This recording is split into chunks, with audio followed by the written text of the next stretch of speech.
فلا أقسم بمواقع النجوم وإنه لقسم لو تعلمون عظيم إنه لقرآن كريم في كتاب مكنون لا يمسه إلا المطهرون تنزيل من رب العالمين.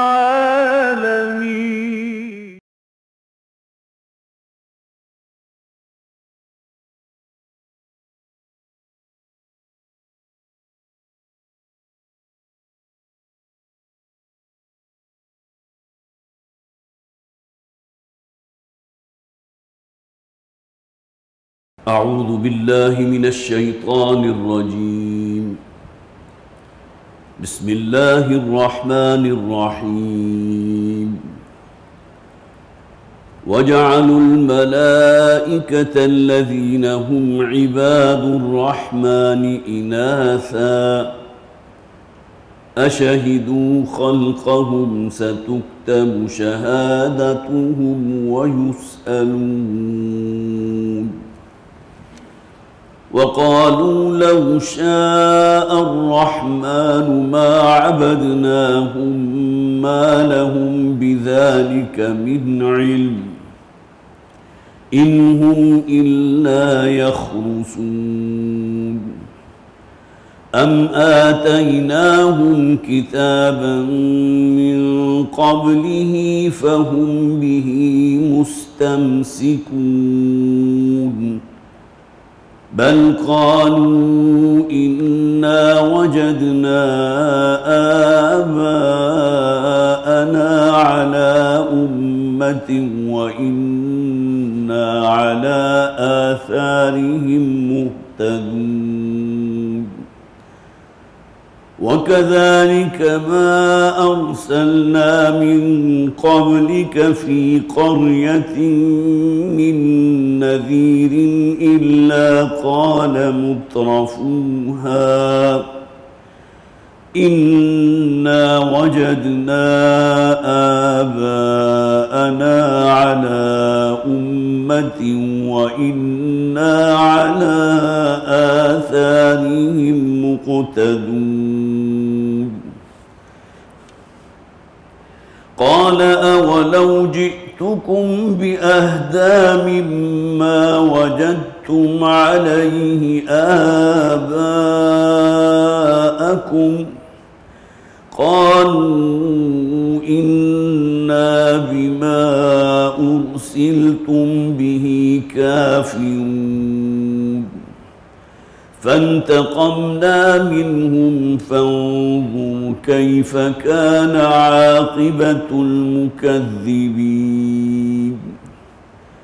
وإذ قال إبراهيم لأبيه وقومه إنني براء مما تعبدون إلا الذي فطرني فإنه سيهدين.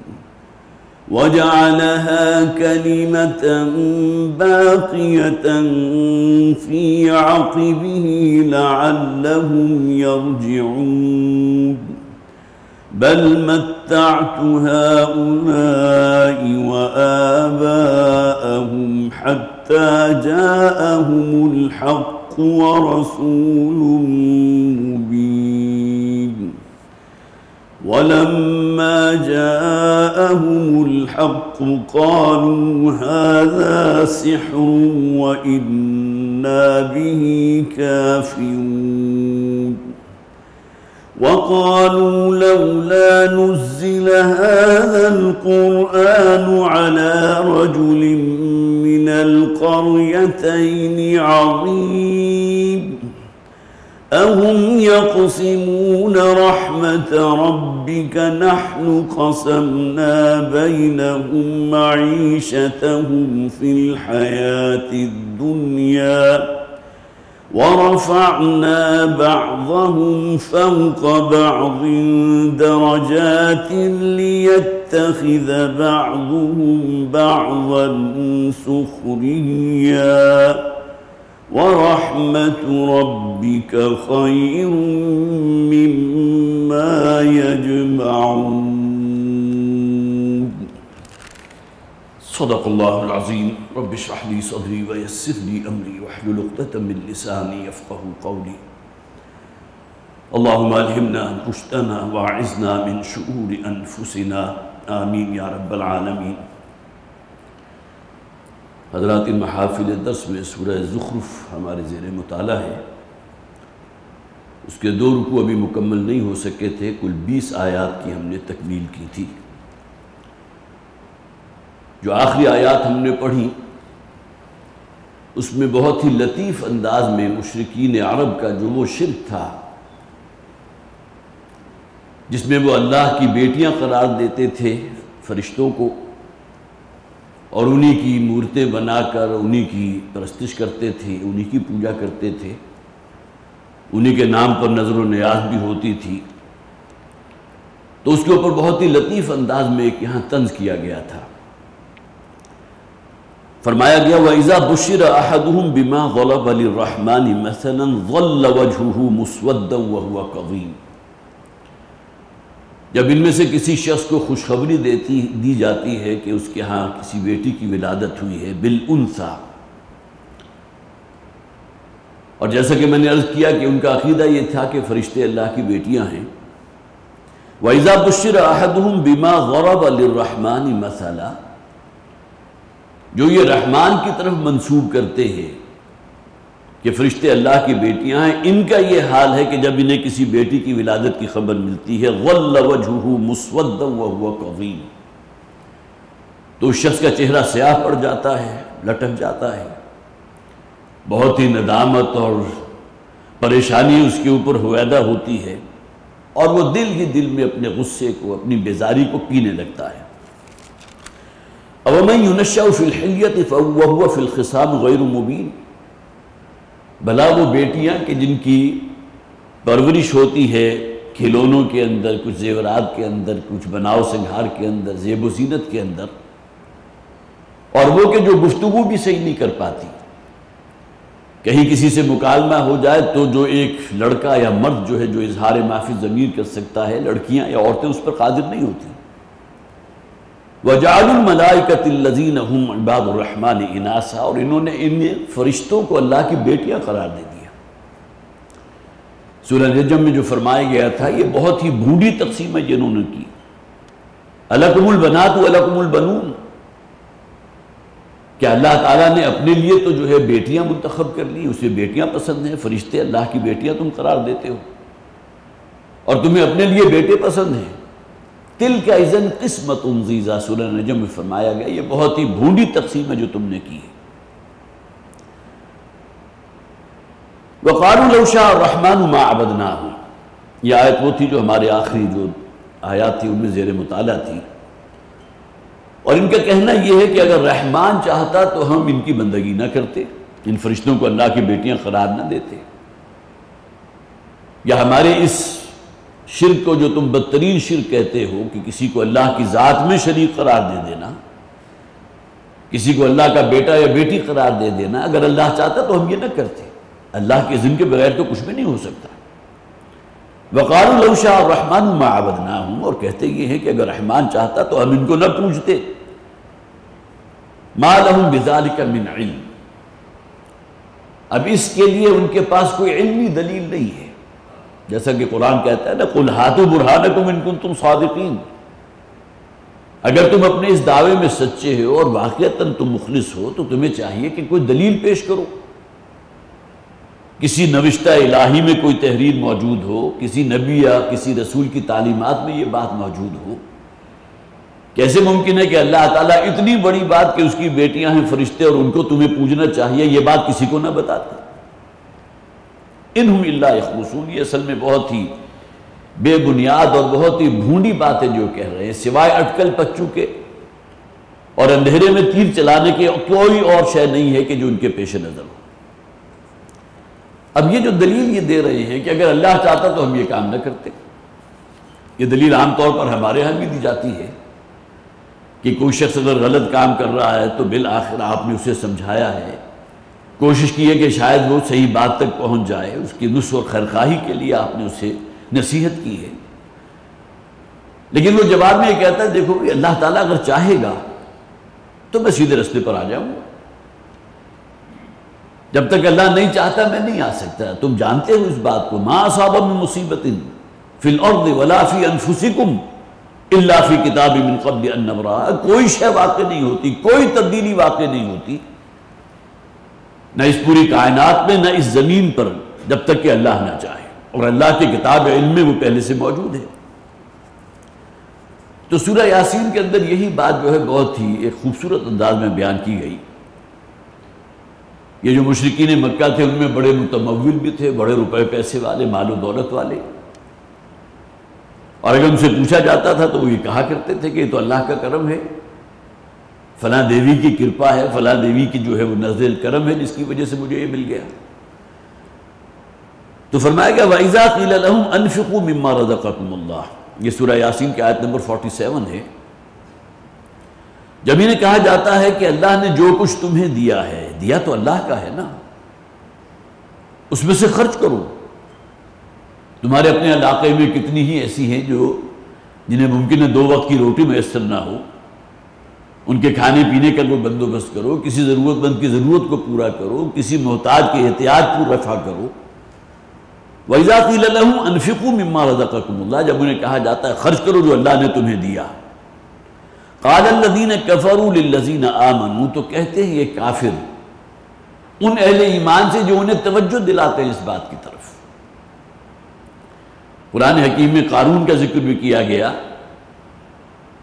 اور اس کی اس آبادی میں ایسے لوگ تھے جو اسے کہا کرتے تھے اللہ کا اتنا بڑا فضل تمہارے اوپر ہے، اتنی دولت کے تم مالک ہو، تو بہرحال اللہ کا حق بھی تو ادا کرو نا۔ خدمت خلق کا جذبہ بھی ہو سکتا ہے، کون سا معاشرہ ایسا ہے جہاں غریب غربا موجود نہ ہو، تو وہ توجہ دلایا کرتے تھے۔ تو اس نے یہ کہا تھا یہ جو کچھ میں نے یہاں حاصل کیا ہے یہ اپنے علم، اپنی تدبیر کی بنیاد پر حاصل کی، انما اوتیتہ علی علم، یہی معاملہ ان کا ہے۔ تو کہتے کیا ہیں؟ قال الذین کفروا للذین آمنوا، کہتے ہیں یہ کافر ان لوگوں سے جو ایمان لے آئے، ان نطعم من لو یشاء اللہ اطعمہ، کہ ہم کھلائیں انہیں کہ جنہیں اگر اللہ چاہتا تو وہ خود کھلا دیتا۔ اللہ علی کل شیء قدیر ہے نا، کہ تم جو ہمیں نصیحت کر رہے ہو، جو واعظ کہہ رہے ہو کہ ان کے لیے کھانے پینے کو بندوبست کرو، یا یہ کہ ان کو کھلاؤ پلاؤ، کوئی خرچ کرو ان کے اوپر، اگر اللہ چاہتا تو انہیں دے دیتا۔ ان نطعم من لو یشاء اللہ اطعمہ، کہ ہم کھلائیں اسے جسے اللہ چاہتا تو خود کھلا دیتا۔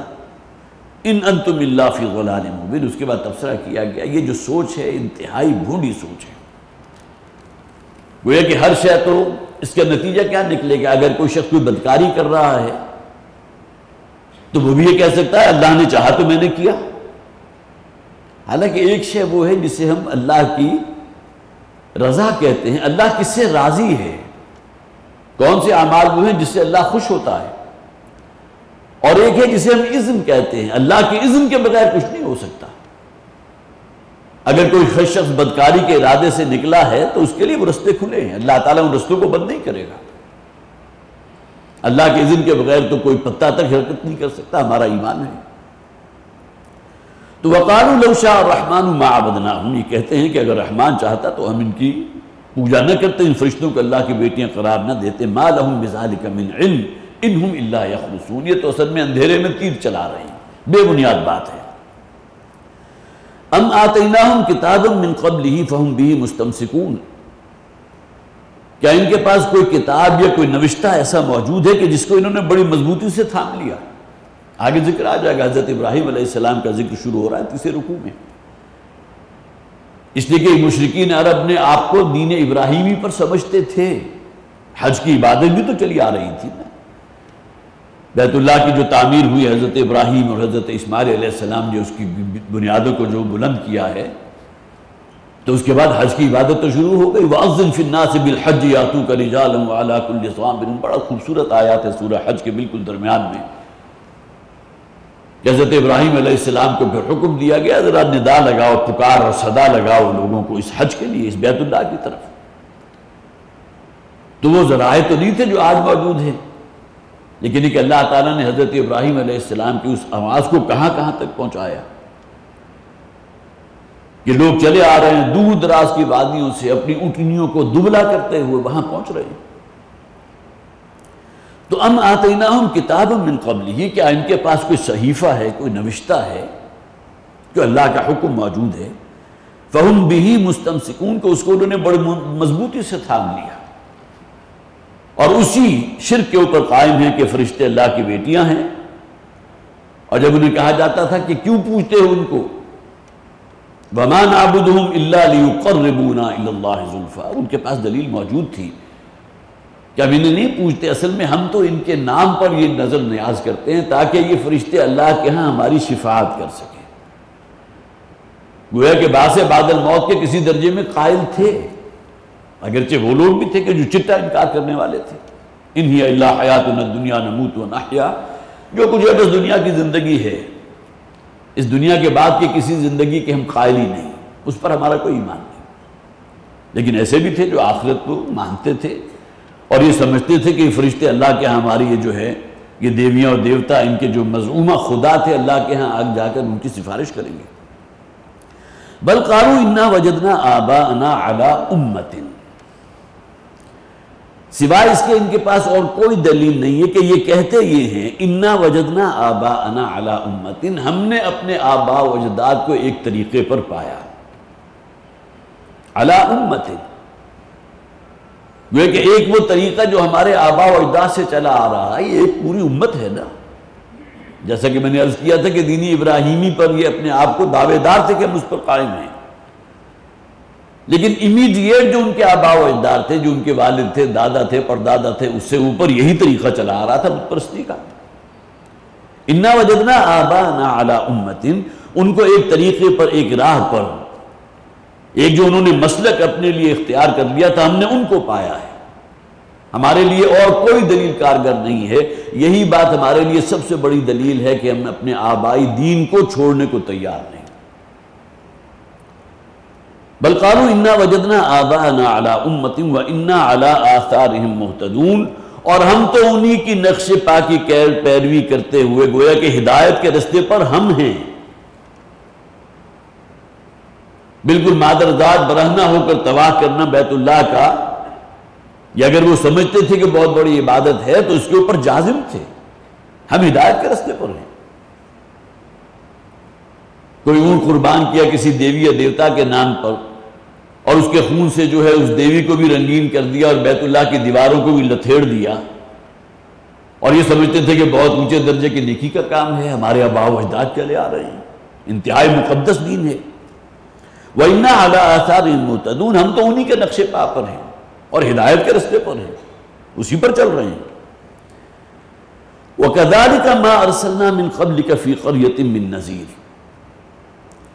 اور اسی طرح نہیں بھیجا ہم نے کسی بستی میں رہنے والوں کو، آپ سے پہلے جو بستیاں ہوں گزری ہیں، کسی نذیر کو، خبردار کرنے والے کو۔ نبی بھی تو نذیر ہے نا، جہاں بشیر ہے وہ نذیر ہے۔ انا ارسلناک شاہدا ومبشرا ونذیرا وداعیا الی اللہ باذنہ وسراجا منیرا، تو ہر نبی اور رسول نذیر بھی ہے، بشیر بھی ہے، وہ خوشخبری بھی دینے والا ہے اہل ایمان کے لیے، اور وہ لوگ کہ جو دعوت توحید کو رد کر دیں ان کے لیے پھر وہ ڈر سنانے والا بھی ہے، خبردار کرنے والا بھی ہے۔ الا قال مترفوہا، جس بستی میں بھی ہم نے اپنے کسی خبردار کرنے والے کو، کسی نبی یا رسول کو بھیجا، تو سب نے یہ کہا، مگر یہ کہ انہوں نے یہ کہا انا وجدنا آباءنا علی امۃ، وہی بات جو پہلی آیت میں گزر چکی کہ اصل ہمارے پاس دلیل سوائے اس کے اور کچھ نہیں ہے کہ ہم نے اپنے آباء و اجداد کو ایک طریقے پر پایا۔ گویا کہ گڈھے کی یہ جو ایک لکیر پڑ چکی ہے یہ اتنی گہری ہے کہ اس سے ہم باہر نکلنے کو تیار نہیں. الا قال مترفوها، یہاں خاص طور پر نوٹ کیجئے، وہ لوگ کہ جنہیں اللہ تعالیٰ نے اس دنیا میں مال و دولت دی ہوتی ہے، بڑے مرفع الحال لوگ ہیں، خوشحال لوگ ہیں، کسی بستی میں کسی معاشرے کے اندر ان کی سے ہوتی ہے، ان کی دھاک بیٹھی ہوتی ہے، لہذا ان کے کہے کے اوپر بھی جو عوام الناس ہے، عوام کل انام جنہیں کہا جاتا ہے، وہ تو ڈھول ڈنگروں کی طرح ہیں، وہ انہی کے بہکاوے میں آ جاتے ہیں، انہی کی پیروی کرنے لگتے ہیں. تو سب سے بڑھ کر جو مخالفت کی جاتی ہے کہ کسی بھی نبی یا رسول کی، وہ ان کے اس طبقے کی طرف سے. قال الملا، قرآن بار بار کہتا ہے، جو ان لوگوں کے سردار تھے، جو روپے پیسے والے، مال و دولت والے، اپنے آپ کو بڑا عزت سمجھنے والے تھے، اصل میں ٹیڑھ ان میں پیدا ہوتی ہے، اور ہمیشہ وہی آڑے آتے ہیں نبی اور رسول کی دعوت کو، خم ٹھوک کر میدان میں اتر جاتے ہیں. تو الا قال مترفوها، وہ جو بڑے مرفع الحال لوگ تھے، بڑے خوشحال، روپے پیسے والے، دولت مند لوگ، وہ سب سے بڑی مزاحمت کرتے ہیں ان کے، اس لیے کہ ان کے بہرحال ویسٹڈ انٹرسٹ ہیں، ان کے نیچے جو طبقہ انہیں فالو کر رہا ہے، ان سے کیسے کیسے وہ کام لے رہے ہیں. وہ لوگ جو ان کے لیے جلوس نکالتے ہیں، ان کے نام کی جے بلند کرتے ہیں، اور ان کے لیے گویا کہ جان تک قربان کرنے کو تیار ہوتے ہیں، یہ تمام لوگ تو پھر گویا کہ چھٹ جائیں گے اگر ہم نے اس نبی یا رسول کی دعوت پر لبیک کہا. تو اصل جسے آپ کہیے کہ پاؤں کی بیڑی تو یہ شے ہے، ویسٹڈ انٹرسٹ ہیں، ان کی مال و دولت ہے، اور ظاہر ہے کہ مال و دولت کی وجہ سے تکبر بھی پیدا ہوتا ہے. تو انا وجدنا آباءنا علی امۃ، تو وہ جو مرفع الحال اور خوشحال لوگ تھے، انہوں نے یہ کہا کہ ہم نے تو اپنے آباء و اجداد کو اسی ایک طریقے پر پایا جس پر اب ہم ہیں. وَإِنَّا عَلَىٰ آثَارِهِمْ مُقْتَدُونَ، وہاں محتدون کا لفظ تھا، یہاں مقتدون کا لفظ آیا، اقتداء کرنے والے. جب ہم نماز پڑھتے ہیں تو ہمارے جو امام ہوتے ہیں، ہم پیچھے کھڑے ہوئے مقتدی ہیں، ہم گویا کہ اس امام کی اقتداء کر رہے ہیں، اس کی اقتداء میں ہیں. تو اِنَّا عَلَىٰ آثَارِهِمْ مُهْتَدُونَ، پچھلی آیت میں ہم نے پڑھا ہم انہی کے رستے کے اوپر چل رہے ہیں، اور بظاہر ہدایت کے رستے پر ہیں. ہمارے آباء و اجداد جو ہے وہ آخر ہدایت پر تھے نا.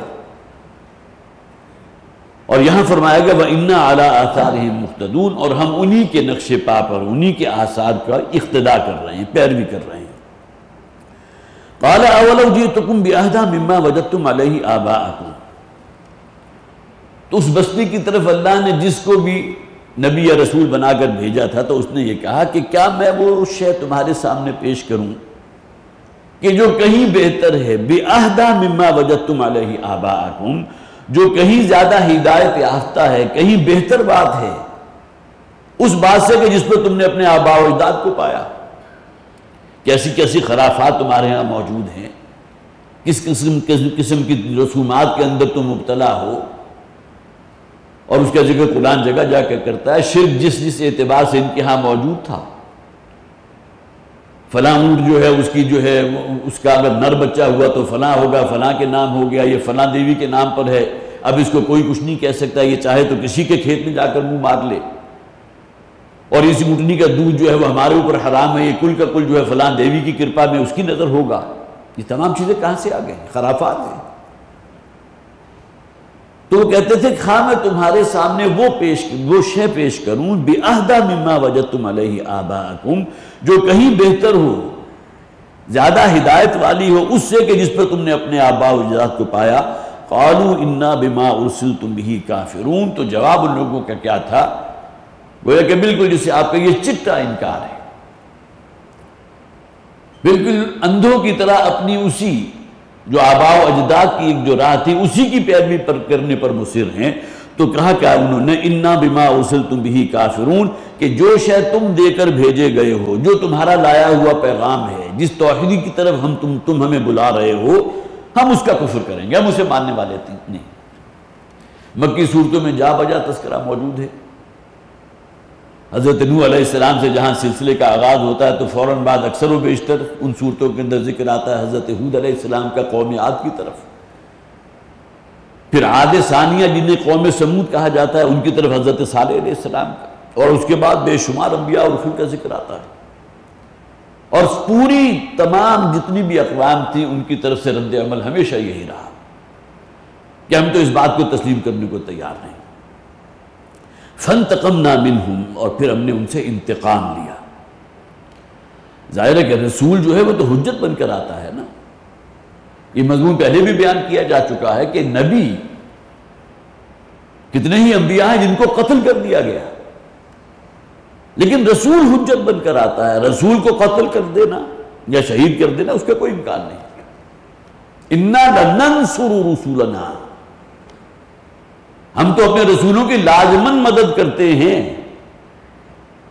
بعض اوقات ایسا بھی ہوا جیسا کہ ایک مقام پر کہا گیا کہ جب یہ رسول جو ہیں بالکل مایوس ہو گئے اور قوم ٹس سے مس ہونے کو تیار نہیں ہے، تو بالآخر متى نصر اللہ، کب آئے گی اللہ کی مدد؟ اور اللہ کی مدد کس صورت میں آتی تھی؟ اللہ تعالیٰ آسمان سے کوئی عذاب استیصال ان پر نازل کرتا تھا، اور وہ تمام لوگ جنہوں نے رسول کی دعوت کو رد کیا ہوتا ہے سب کے سب ہلاک کر دیے جاتے تھے۔ جا وجہ ذکر موجود ہے مکی صورتوں کے اندر۔ فانتقمنا منہم، اور پھر ہم نے ان سے انتقام لیا۔ یہ مکی صورتیں جب نازل ہوئی تھی، خاص طور پر سورہ ہود اور سورہ یونس، تو نبی اکرم صلی اللہ علیہ وسلم پر اچانک بڑھاپے کے آثار نما ہو گئے، بال سفید ہو گئے، اور جسے کہا جا سکتا ہے کہ ممکن ہے کمر بھی کچھ جھک گئی ہو، اور صحابہ کرام نے محسوس کر لیا۔ نبی اکرم صلی اللہ علیہ وسلم نے جب صحابہ نے محسوس کیا تو آپ نے فرمایا شیبتنی ہود و اخواتھا، مجھے بوڑھا کر دیا ہے سورہ ہود اور اس کی ہم مضمون جو صورتیں ہیں، جو اس کی بہنیں ہیں، ان میں جو مضامین اللہ تعالیٰ نے بیان فرمائے ہیں۔ معلوم ہوتا ہے کہ اب میری قوم کے ساتھ بھی شاید وہی معاملہ ہونے والا ہے جو قوم سمود کے ساتھ ہوا، قوم لوط کے ساتھ ہوا، یا آسمان سے پتھروں کی بارش ہوگی یا ان کو ہلاک کر دیا جائے گا، اس لیے کہ اندیشہ تو تھا۔ رسول وقت کی دعوت کو اگر رد کر دیا جائے تو اس کا نتیجہ تو یہی نکلتا ہے، اللہ کی مدد آتی ہے۔ فانتقمنا منہم، پھر ہم نے انتقام لیا ان سے۔ فانظر کیف کان عاقبۃ المکذبین، اب ذرا دیکھو کہ کیا انجام ہوا تھا ان لوگوں کا۔ اب وہ صرف کھنڈرات ہیں، قوم عاد ہیں، قوم سمود ہیں، ان کے کھنڈرات موجود ہیں جو نشان عبرت ہیں۔ اب تیسرے رکوع سے حضرت ابراہیم علیہ السلام کا ذکر شروع ہو رہا ہے۔ جیسا کہ میں نے عرض کیا تھا کہ مشرکین عرب اپنے آپ کو پورا اذعان تھا انہیں ان کے اوپر کہ ہم دین ابراہیمی پر ہیں، لیکن حضرت ابراہیم علیہ السلام کا معاملہ کیا تھا؟ جیسا کہ پہلے بھی یہ بات کہی گئی نا ان سے کہ اگر تمہارے پاس کوئی نوشتہ یا کوئی صحیفہ ہے جس میں ذکر ہو کہ فرشتے اللہ کی بیٹیاں ہیں جن کو تم معبود سمجھتے ہو تو لے کر آؤ۔ حضرت ابراہیم کا معاملہ کیا تھا؟ وَإِذْ قَالَ إِبْرَاهِيمُ لِأَبِيهِ، اور یاد کرو جب کہ کہا تھا ابراہیم علیہ السلام نے اپنے والد سے، آزر ان کا نام بھی قرآن میں موجود ہے۔ وَإِذْ قَالَ إِبْرَاهِيمُ لِأَبِيهِ وَقَوْمِهِ إِنَّنِي بَرَاءٌ مِّمَّا تَعْبُدُونَ، جس بستی کی طرف، جس قوم کی طرف حضرت ابراہیم علیہ السلام کو بھیجا گیا تھا، وہ ستارہ پرست قوم بھی تھی، سورج کو دیوتا مانتے تھے، بت پرستی بھی موجود تھی، اور ان کا بہت بڑا معبد تھا، بہت بڑا مندر کہہ لیجئے، جہاں ان کے وہ جھوٹے خدا جو ہے مورتیوں کی شکل میں موجود تھے، اور انہی کو سمجھتے تھے کہ شاید یہی جو ہے ہمارے حاجت روا بھی ہیں، مشکل کشا بھی ہیں۔ اس کا ذکر قرآن میں بہت سی صورتوں میں موجود ہے، سورہ انبیاء ہے، سورہ صافات ہے۔ جب انہوں نے کہا حضرت ابراہیم علیہ السلام نے، اولین مخاطب کون ہے؟ باپ۔ اتتخذ اصناما آلہۃ، کیا آپ نے اپنے ہاتھوں سے تراشیدہ مورتوں کو اپنا خدا مان لیا، الہ سمجھتے ہیں، اپنی پیشانی خاک آلود کرتے ہیں ان کے سامنے، سجدہ ریز ہوتے ہیں، اپنی حاجتیں ان کے سامنے پیش کرتے ہیں، وہ شاید آپ کی حاجتوں کو پورا کریں گے۔ کیا کہا؟ اننی براء مما تعبدون، میں اعلان برات کرتا ہوں تمام چیزوں کو جن کو تم نے خدا بنا رکھا، جن کو تم پوجتے ہو۔ الا الذی فطرنی فانہ سیہدین، ہاں ایک ذات ہے کہ جس نے مجھے پیدا کیا، میں تو صرف اسی کو پکاروں گا، وہی مجھے ہدایت کا رستہ عطا فرمائے گا۔ الا الذی فطرنی فانہ سیہدین، ہاں وہ ذات کہ جس نے میری تخلیق فرمائی ہے، جس نے مجھے پیدا کیا، فَإِنَّهُ سَيَهْدِينِ، اور وہی مجھے لازماً ہدایت بھی دے گا۔ سورہ شعراء کے اندر بہت ہی خوبصورتی کے ساتھ اس مضمون کو اور مزید کھولا گیا۔ سورہ شعراء آیت نمبر 78 سے لے کر آیت نمبر 82 تک۔ ان آیات میں حضرت ابراہیم علیہ السلام رب العالمین کا تعارف کروا رہے ہیں۔ فَإِنَّهُمْ عَدُوٌّ لِّي إِلَّا رَبَّ الْعَالَمِينَ، چونکہ سلسلہ پہلے چل رہا ہے وہی بت پرستی کا، جنہیں یہ اپنا خدا سمجھتے تھے، معبود سمجھتے تھے، تو حضرت ابراہیم علیہ السلام کہنے لگے کہ وہ تو اصل میں میرے غنیم ہیں، دشمن ہیں۔ ظاہر کہ شرک سے بڑھ کر دشمنی کیا ہوگی اللہ کے ساتھ؟ ان الشرک لظلم عظیم، شرک تو سب سے بڑا ظلم ہے۔ ان اللہ لا یغفر ان یشرک بہ، اللہ تعالیٰ اس بات کو ہرگز معاف نہیں کرے گا کہ اللہ کی ذات میں یا اس کی صفات میں کسی کو اس کا ساجی بنایا جائے، شریک بنایا جائے۔ فَإِنَّهُمْ عَدُوٌّ لِّي، یہ تمہارے خدا جو ہیں یہ تو دشمن ہیں، الا رب العالمین، ہاں وہ کہ جو تمام جہانوں کا پروردگار ہے، وہ ہے اصل میں پوجنے کے لائق، عبادت کے لائق۔ الذی خلقنی فہو یہدین۔ اب سنیے ان آیات کو، یہ تعارف ہے رب العالمین کا، تمام جہانوں کے پروردگار کا، وہ کہ جس نے مجھے پیدا کیا ہے۔ الذی خلقنی، میں اپنی آزاد مرضی سے تو نہیں آیا، کوئی شخص بھی یہ دعویٰ نہیں کر سکتا کہ وہ اپنی خواہش سے، اپنی مرضی سے اس دنیا میں آیا، اللہ نے پیدا کیا نا۔ لائی حیات آئے قضا لے چلی چلے، اپنی خوشی نہ آئے نہ اپنی خوشی چلے، اللہ کا فیصلہ تھا۔ اللہ تعالیٰ نے ہماری تخلیق فرمائی ہے، ہمیں زندگی عطا فرمائی، لکھ بھی دیا یہ مہلت عمر ہے جو تمہیں لکھ دی جائے گی، اور تمہاری زندگی کا ایک ایک ایونٹ جو ہے وہ ریکارڈ ہوگا، خواہ کوئی بدی کا کام ہے، نیکی کا کام ہے، ہر شے لکھی جائے گی۔ الذی خلقنی فہو یہدین، وہ رب العالمین کے جس نے مجھے پیدا کیا ہے، اور فہو یہدین، اور اسی نے مجھے ہدایت عطا فرمائی ہے، ہدایت کے رستے پر گامزن کیا۔ والذی هو یطعمنی ویسقین، وہی ہے جو مجھے کھلاتا بھی ہے اور پلاتا بھی ہے۔ ظاہر ہے کھانے پینے کا جو بھی سامان ہے کہاں سے آیا؟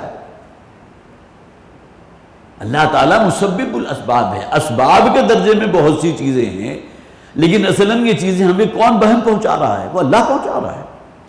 انسان کو اس زمین پر بھیجنے سے پہلے اس کی ضرورت کی ہر شے اللہ تعالیٰ نے انتہائی وافر مقدار میں یہاں مہیا فرما دی تھی۔ والذی هو یطعمنی ویسقین، وہی ہے جو مجھے کھلاتا بھی ہے اور پلاتا بھی ہے۔ وَإِذَا مَرِضْتُ فَهُوَ یشفین، اور جب بھی میں بیمار پڑتا ہوں تو اسی کے ہاتھ میں شفا ہے، وہی شفا عطا فرماتا ہے۔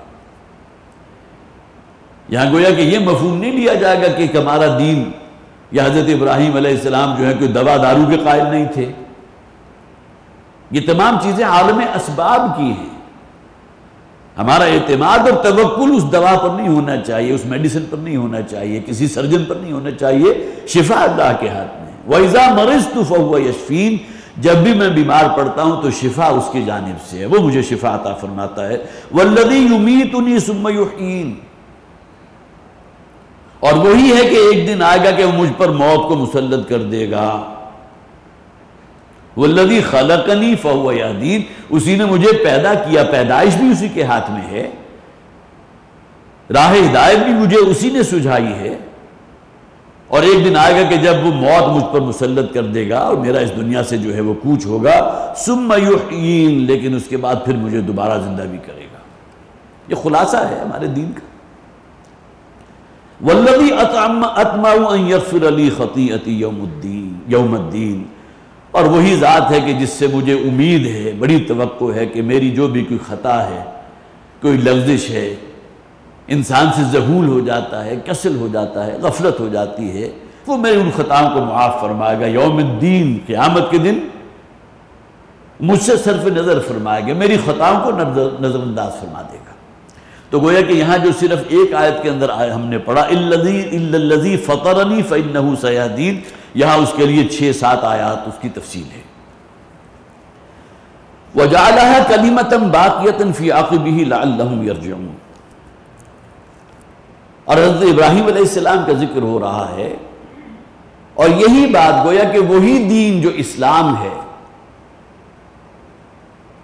یہ الفاظ حضرت ابراہیم کے، اسلمت لرب العالمین، میں نے تو سر تسلیم ختم کر دیا رب العالمین کے سامنے.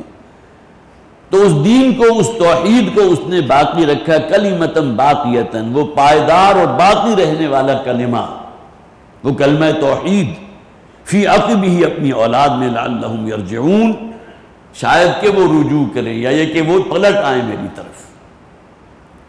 اس کا ذکر بھی سورہ بقرہ میں موجود. حضرت ابراہیم علیہ السلام نے جو وصیت کی تھی، اور یہی وصیت ہر نبی اور رسول کرتا رہا، اپنی اولاد کو بھی اور اپنی امت کو بھی جو ان کے فالورز تھے. سورہ بقرہ آیت نمبر 132 ہے، وَوَصَّىٰ بِهَا إِبْرَاهِيمُ بَنِيهِ وَيَعْقُوبُ، اور یہی وصیت کر گئے. وصیت کیا تھی؟ اِذْ قَالَ لَهُ رَبُّهُ أَسْلِمْ قَالَ أَسْلَمْتُ لِرَبِّ الْعَالَمِينَ، جبکہ اس کے رب نے حکم دیا کہ سر تسلیم خم کر دو، فرما برداری اختیار کرو، تو انہوں نے کیا کہا تھا؟ اسلمت لرب العالمین، میں تو سر تسلیم خم کرتا ہوں رب کے سامنے کے جو تمام جہانوں کا رب ہے. اور آگے فرمایا وَوَصَّىٰ بِهَا إِبْرَاهِيمُ بَنِيهِ وَيَعْقُوبُ، اور یہی وہ بات تھی، یہی اسلام تھا. اسلم، یہی وہ دین تھا کہ جس کی وصیت کی ابراہیم علیہ السلام نے اپنے بیٹوں کو، حضرت اسحاق ہیں، حضرت اسماعیل علیہ السلام ہیں، اور پھر حضرت اسحاق کے بیٹے حضرت یعقوب نے بھی یہی وصیت کی تھی اپنی اولاد کو. یا بنی ان اللہ اصطفیٰ لکم الدین فلا تموتن الا وانتم مسلمون. گویا کہ ایک بات میں پوری بات کہ اللہ تعالیٰ نے تمہارے لیے ایک دین مقرر کر دیا ہے، دین اسلام، فرما برداری والا دین، اطاعت والا دین. فلا تموتن الا وانتم مسلمون، تو دیکھو تمہیں موت نہ آنے پائے مگر حالت اسلام پر. گویا کہ جیسے ہی شعوری عمر انسان کی شروع ہوتی ہے، وہاں سے لے کر اور آخری لمحے تک اس دین پر قائم رہو. کہیں ایسا نہ ہو کہ آخری عمر میں آ کر بہک جاؤ اور کسی گمراہی کے اندر مبتلا ہو جاؤ، غلط کاموں کے اندر مبتلا ہو جاؤ، گناہوں میں ملوث ہو جاؤ. اہتمام کرو، پوری طرح گارڈڈ رہو کہ وہ جو آخری لمحہ بھی ہوگا میرا اللہ ہی کی اطاعت میں ہوگا. انا للہ و انا الیہ راجعون، ہمیں اللہ نے بھیجا، اللہ کی طرف سے آئے ہیں، اور ہماری مراجعت بھی تو اسی کی طرف ہونے والی ہے. ان اللہ اصطفیٰ لکم الدین فلا تموتن الا وانتم مسلمون، اللہ تعالیٰ نے تمہارے لیے اس الدین کو، الاسلام کو پسند فرما لیا. تو وجعلها کلمۃ باقیۃ فی عقبہ لعلہم یرجعون بل متعت ہؤلاء وآباءہم حتی جاءہم الحق. اللہ تعالیٰ فرماتے ہیں کہ میں نے ان لوگوں کو بھی جو مخاطبین ہیں حضور کے، یا ہر نبی اور رسول جس کو بھیجا اللہ تعالیٰ نے اس قوم کی طرف، اس دنیا کی نعمتیں دی ہیں، متعناہم، یہاں کا ساز و سامان دیا ہم نے. اگلی آیات جو ہم پڑھیں گے اس میں یہ بات بھی آ جائے گی کہ اللہ تعالیٰ کے نزدیک یہ جو روپیہ پیسہ، یہ سونا چاندی جواہرات، اس کی کوئی حیثیت نہیں. اللہ چاہے تو ہر شخص کی گھر کی چھتیں بھی اور اس کی بالکنیز بھی اور اس کی سیڑھیاں بھی اور اس کے جو بستر ہیں تمام کو سونے کا بنا دے، چاندی کا بنا دے، اس کے اختیار سے باہر تو نہیں ہے. لیکن اللہ کی نگاہ میں ان کی کوئی وقت نہیں ہے. وہ جو حدیث ہم نے پڑھی بھی تھی کہ اللہ کی نگاہ میں اگر اس دنیا کی تمام جو زیب و زینت ہے، تمام آرائشیں، تمام نعمتیں، جو کل ساز و سامان ہے، اس کی وقت ایک مچھر کے پر کے برابر بھی ہوتی تو اللہ تعالیٰ کسی کافر کو یہاں سے ایک گھونٹ پانی نہ دیتا. لیکن ہم ریجے ہوتے انہی چیزوں کے اوپر. آگے اس کا ذکر آ جائے گا.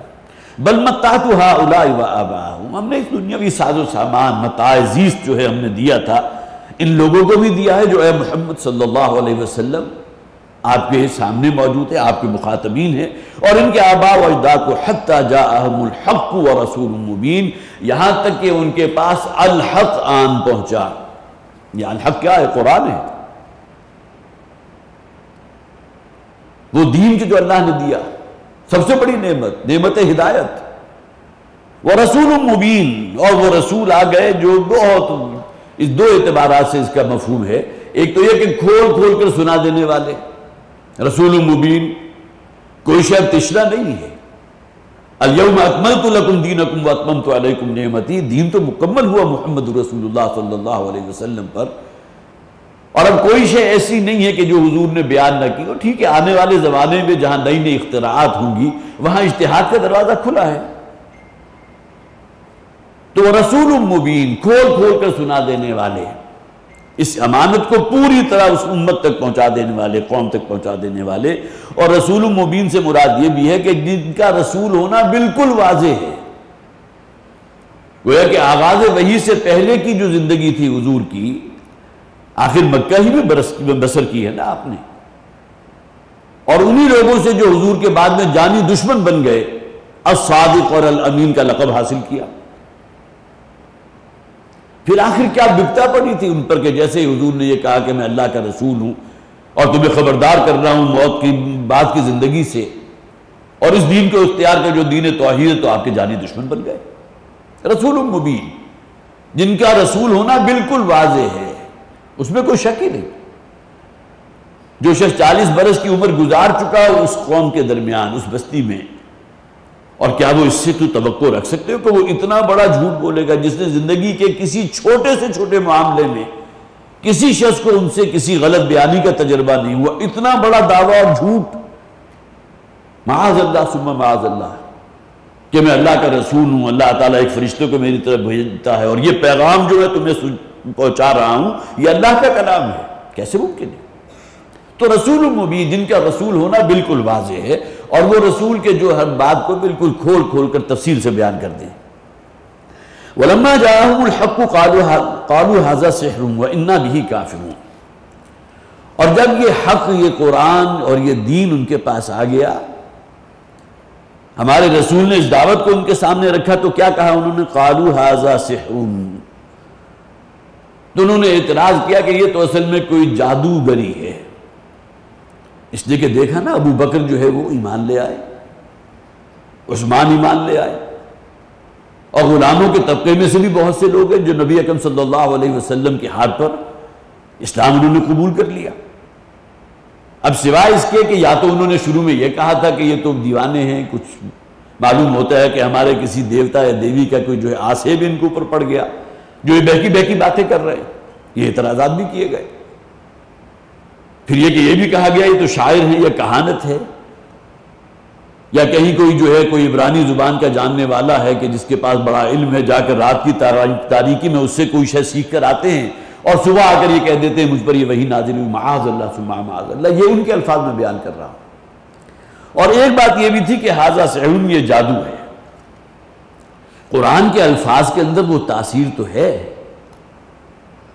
کہ خواہ انہوں نے زبان سے اقرار نہیں کیا اللہ کا کلام ماننا، اس کو تسلیم نہیں کیا، لیکن یہ بہرحال انہوں نے کہا کہ ما ھذا کلام البشری، کسی انسان کا کلام نہیں ہے. اس کے اندر جو ایک جمال بھی ہے اور جو جلال بھی ہے، اور اس کے اندر ایک صوتی جو ایک روب موجود ہے، یہ کسی انسان کا کلام نہیں ہے، یہ تو کہنے والے موجود ہیں. پھر یہ کہ اس کلام کے اندر جادوئی تاثیر ضرور ہے. جو بھی سنتا ہے تو گویا کہ یہ اسے کیپچر کر لیتا ہے. پھر خواہ اس پر کتنا ہی تشدد کیا جائے، کتنا ہی اسے زر و کوب کیا جائے، جان تک لے لی جائے، لیکن یہ اس بات کو چھوڑنے کو تیار نہیں. تو اپنے تئیں وہ سمجھتے تھے قرآن جادو ہے، یہ کسی کے اوپر اگر اثر کر جائے تو پھر اس میں تبدیلی واقع نہیں ہو سکتی. اور اپنی جگہ وہ ہے کہ جو دوسرا عنصر ہے وہ صحیح بھی تھا کہ کوئی ایک بھی مثال ایسی نہیں کہ جو دین اسلام قبول کرنے کے بعد واپس پلٹا ہو. حالانکہ دیکھتے ہوئے انگاروں پر بھی لٹا دیا گیا، حضرت یاسر کے ساتھ وہ سلوک کیا گیا کہ اس کا تصور کرتے ہوئے انسان کا لرزہ طاری ہوتا ہے، ہلاک کر دیا گیا، شہید کر دیا گیا. تو قالوا ھذا سحر، کہ جادو ہے. اور دوسرے یہ بات بھی ہے سورہ بقرہ میں جو ہم نے پڑھا تھا کہ جادوگر کیا کیا کرتے تھے؟ بھائیوں کے درمیان نفرت پیدا کر دینا، شوہر اور بیوی کے درمیان خلیج اور درار پیدا کر دینا، یفرقون بہ بین المرء وزوجہ، کسی شخص کا جو بیوی ہے اور وہ شوہر ہے اس کے درمیان گویا کہ اس طرح جھگڑا ڈال دینا. یہ جادو کے ذریعے یہ کام کیا کرتے تھے. آج بھی ہوتا ہے. آج بھی ہمارے ہاں یہ جو بنگالی بابے بیٹھے ہیں اور اس قسم کے جو کالے جادو کرنے والے ہیں یا جنات جو کچھ ان کے قبضے میں ہے، تو یہ کام ہو رہا ہے، بکثرت ہو رہا ہے. تو قرآن کے بارے میں یہ اعتراض کہ یہ جادو ہے، گویا کہ ایک جادوئی اثر اس کے اندر موجود ہے، یہ اپنی جگہ ایک حقیقت ہے. حضرت عمر رضی اللہ تعالیٰ عنہ کی جو کایا کلپ ہوئی تھی، تو وہ بہن کو جب تشدد کر کے بالکل لہو لہان کر دیا، اور اس کے بعد پھر وہ وقت آیا کہ ان کو وہ سورہ غالباً مریم تھی کہ جو پڑھ کر سنائی گئی، تو ان کا دل موم ہو گیا قرآن کی۔ اس سے پہلے کبھی سیریسلی اس بات کو لیا ہی نہیں تھا انہوں نے، 5 برس بیت گئے۔ لیکن یہ کہ بہرحال وہ وقت آیا کہ جب کہ ان کا دل پگھل گیا، اور پھر نبی اکرم صلی اللہ علیہ وسلم کی خدمت میں حاضر ہو کر وہ تلوار جو گھر سے نکلے تھے ننگی تلوار کہ میں حضور کو شہید کر دوں گا، اسی تلوار کو جا کر حضور کے قدموں میں ڈال دیا۔ تو یہ آخر اثر تھا نا قرآن کے الفاظ کا۔ تو قالوا ھذا سحر مبین وإنا بہ کافرون، اور اس بات پر وہ جازم ہیں پوری ہٹ درمی کے ساتھ کہ ہم تو اس کو ماننے والے نہیں، کفر کریں گے۔ وقالوا لولا نزل ھذا القرآن علی رجل من القریتین عظیم۔ اب دیکھیے دوسرا اعتراض ان کا یہاں کیا کہا گیا، اور وہ کہتے ہیں کیوں نہیں یہ قرآن نازل ہوا کسی ایسے شخص پر جو ان 2 بستیوں کا رہنے والا ہو، جو کوئی بڑی عظمت کا حامل کوئی شخص ہو، بڑے اعلیٰ خاندان کا ہوتا، بڑے اعلیٰ کوئی نسب کا ہوتا، بڑے روپے پیسے والا ہوتا، معاشرے میں اس کی سے ہوتی، اس کی بات کو مانا جاتا۔ یہاں مکہ کے رہنے والوں میں سب سے متمول شخص تھا ولید ابن مغیرہ، اور طائف جو سے ان دونوں شہروں کو قریتین عظیم، جسے ہمارے ہاں عام طور پر ٹوین سٹیز کہا جاتا ہے، اس کی بہترین مثال ہمارے یہاں اسلام آباد اور راولپنڈی ہے، 2 بڑے بڑے شہر ہیں لیکن بالکل آپس میں ملے ہوئے ٹوین سٹیز ہیں۔ اسی طرح دریائے سندھ کے ایک طرف جو ہے سکھر ہے، دوسری طرف روڑی ہے۔ تو یہ جو ٹوین سٹیز ہوتے ہیں تو اگرچہ ان کے درمیان خاصا فاصلہ ہے مکہ اور طائف کے درمیان، لیکن بڑے کلچرڈ قسم کے جو ایریاز تھے وہ یہی 2 تھے، اور یہاں وہ سرداران موجود تھے۔ ولید ابن مغیرہ اگر یہاں کا بہت بڑا مالدار شخص تھا، تو اسی طرح ایک شخص عروہ تھا، عروہ وہ وہاں کا کوئی بہت ہی مالدار شخص تھا، بڑا سیٹ تھا۔ تو انہوں نے اعتراض یہ کیا کہ یہ جو ٹوین سٹیز ہیں مکہ اور طائف ہیں، یہاں میں کے رہنے والے جو بڑے بڑے نام ہیں، اللہ کو اگر کسی کو رسول بنانا نہیں تھا تو ان میں سے کسی کو لیتے نا، جن کی معاشرے کے اندر ایک دھاک ہے، جن کی سنی جاتی ہے، جنہیں تسلیم کیا جاتا ہے، وہ سردار ہیں اپنے اپنے علاقے کے، ان میں سے کسی کو منتخب کیا ہوتا ہے۔ یہ کیا ایک در یتیم اس دنیا میں آمد سے پہلے جس کے والد کا سایہ ان کے سر سے اٹھ گیا، گویا کہ ان کے ہاں یہ بات بڑی حقارت کا ایک مظہر تھی جو نبی اکرم صلی اللہ علیہ وسلم، پھر ظاہر ہے کہ آپ کی جو جسے آپ کہیے کہ ابتدائی زمانہ تھا بڑی شدید غربت کا معاملہ تھا۔ یہ حضور کے اپنے الفاظ ہیں کہ میں مکہ کی جو ہے بھیڑ بکریاں چرایا کرتا تھا چند ٹکوں کے عوض۔ آپ کی نوجوانی کا دور تو اس طرح بھی گزرا ہے۔ یہ تو جب حضرت خدیجہ رضی اللہ تعالی عنہ سے جب نکاح ہوا ہے تو پھر ان کی وہ دولت تھی جو متمول ترین خاتون تھی مکہ کی، کہ جو انہوں نے کل کے کل ہبہ کر دی محمد رسول اللہ صلی اللہ علیہ وسلم کی، اللہ کی حکمت، اللہ کے حکم سے، اللہ کے اذن سے۔ تو وقالوا لولا نزل هذا القرآن على رجل من القريتين عظیم، یہ جو 2 بڑی بستیاں مکہ اور طائف کی ہیں، یہاں کسی مرد پر، کسی انسان پر، کسی سردار پر جو بڑی عظمت کا حامل ہو، اس کے اوپر یہ قرآن نازل ہوتا نا، ہم اس پر ایمان لے آتے۔ اہم یقسمون رحمت ربک، ابھی آیت جو ہے بڑی ہی جسے آپ کہیے کہ تفصیل طلب آیت ہے۔ کیا یہ اپنے رب کی رحمت کو تقسیم کرنے کا اختیار ان کے پاس ہے؟ یہاں اس میں کوئی شک نہیں کہ رب کی رحمت سے مراد نبوت اور رسالت اور وحی، یہ تو اللہ کا فیصلہ ہے نا۔ انہوں نے جو یہ اعتراض کیا کہ مکہ یا طائف کی کسی بستی کا جو متمول ترین شخص ہو سکتا تھا اسے نبی یا رسول بنا کر بھیجا ہوتا، تو یہ اختیار ان کے ہاتھ میں کب سے آ گیا؟ یہ کب سے اپنے آپ کو سمجھتے ہیں کہ شاید اس کا اختیار ہمارے پاس ہے، یا اللہ کو ہمارے زیر اختیار ہونا چاہیے، ہماری مرضی کے مطابق اللہ کو کام کرنا چاہیے۔ اہم یقسمون رحمت ربک، کیا آپ کے رب کی رحمت کو تقسیم کرنا ان کے ہاتھ میں ہے؟ یہ نبوت اور رسالت، اس کا فیصلہ، یہ تو اللہ کا کلی اختیار ہے نا۔ اللہ تعالیٰ نے چاہا جس بستی کی طرف حضرت ابو بکر صدیق رضی اللہ تعالیٰ عنہ بھی موجود تھے اسی بستی میں، وہ بھی اپنی پارسائی میں، نیکی اور تقوی اور زہد میں وہاں تک پہنچے ہوئے تھے، قریب تھے، ان کی زندگی پر بھی کہیں کوئی چھینٹا یا کوئی داغ اور کوئی دھبا آپ کو نظر نہیں آتا۔ لیکن یہ کہ اللہ تعالیٰ کی حکمت ہے، اللہ کا اختیار ہے، اللہ تعالیٰ نے محمد رسول اللہ صلی اللہ علیہ وسلم کو چنا اس خاص مقصد کے لیے، اس رسالت کے کام کے لیے۔ اَهُمْ يَقْسِمُونَ رَحْمَةَ رَبِّكَ نَحْنُ قَسَمْنَا بَيْنَهُمْ مَعِيشَتَهُمْ فِي الدُّنْيَا فِي الْحَيَاةِ الدُّنْيَا، ہم ہیں کہ جنہوں نے اس دنیا کی زندگی میں معیشت کو تقسیم کر دیا ہے۔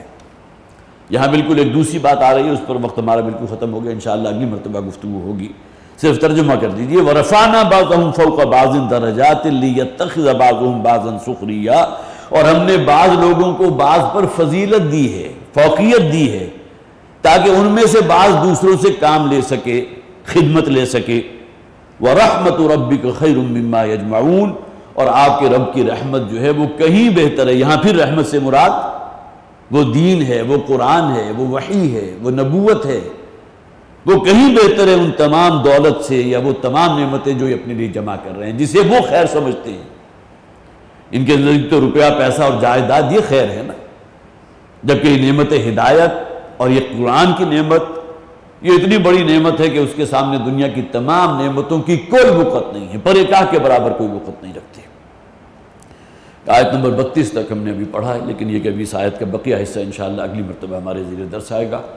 اللہ تعالی ہمیں توفیق عطا فرمائے کہ ہم قرآن حکیم کو سمجھیں، اس پر غور و فکر کریں، اسے اپنا حرز جان بنائیں، اس پر عمل کریں۔